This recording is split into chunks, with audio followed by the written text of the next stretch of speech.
est-ce que moi, dans mon cas où je vais développer le jeu de rôle et aussi les encyclopédies, où là, ben, du coup, je dois quand même avoir un univers vraiment beaucoup plus détaillé. Enfin, tu vois, est-ce que ça peut s'adapter selon nos projets, ce qu'on va sortir? Alors, moi, par rapport à ton projet, moi, je verrais plutôt un axe avec un parallèle, en fait.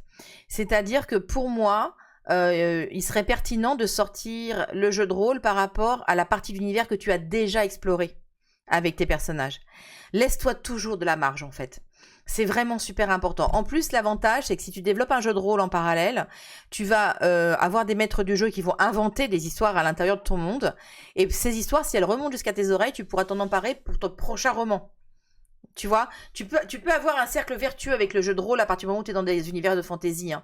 Et ça, vraiment, c'est à prendre en compte. Après, de là à construire vraiment des codex, des univers complexes, des encyclopédies, moi je dis mollo, vas-y doucement, parce que c'est ça, c'est typiquement les fameux boulets dont je parlais tout à l'heure, où tu vas créer des trucs en te disant ouais c'est super machin etc.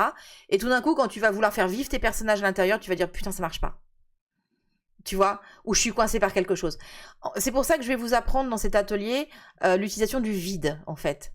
Il faut vous laisser de l'espace. Ne créez pas tout. Ne créez surtout pas tout.